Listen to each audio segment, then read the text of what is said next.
আও কি হে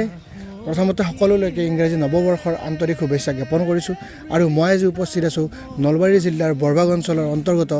ডকুহা গাঁৱত থকা থেথাগো আখ্যানলৈ বলক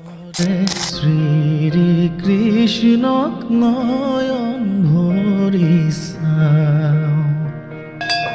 আহা সখী হে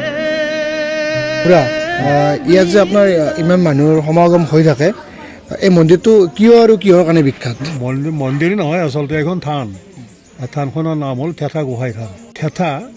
আমাৰ অৰিজিন যিটো কামৰূপীয়া থোথা শব্দ সেই থোথা শব্দৰ অপভ্ৰংশৰূপ থেথা তাৰমানে উপযুক্ত বয়সত সৰু সৰু ল'ৰা ছোৱালীৰ মাত নোলালে বা মাত ওলালেও যদি খুনাই খুনাই কৈ লাগি ধৰে মানে আমি কামৰূপীয়া ভাষাত যিটো বোকৰা বুলি কওঁ এনেকুৱাবিলাক ল'ৰা ছোৱালীৰ ক্ষেত্ৰত মাতটো স্পষ্টভাৱে ওলাবলৈ সেই ভজালেৰো এইবিলাক দি নৈবেদ্য দিলে আগৰ প্ৰবাদ কিন্তু আজিও প্ৰমাণ হৈ আছে এইটো বস্তু আৰু এই থানখন কিমান চনত স্থাপিত হৈছিল এই থানখনৰ স্থাপিতৰ কোনো নিৰ্দিষ্ট চন তাৰিখ লিখিত অৱস্থাত নাই এতিয়া আমিতো নাজানোৱে মোৰ বয়স এতিয়া ৭০ বছৰ মই নাজানো মোৰ দেউতাহঁতেও নাজানিছিলে আৰু আমাৰ ককাহঁতৰো আগৰ দিনৰ গতিকে এইটো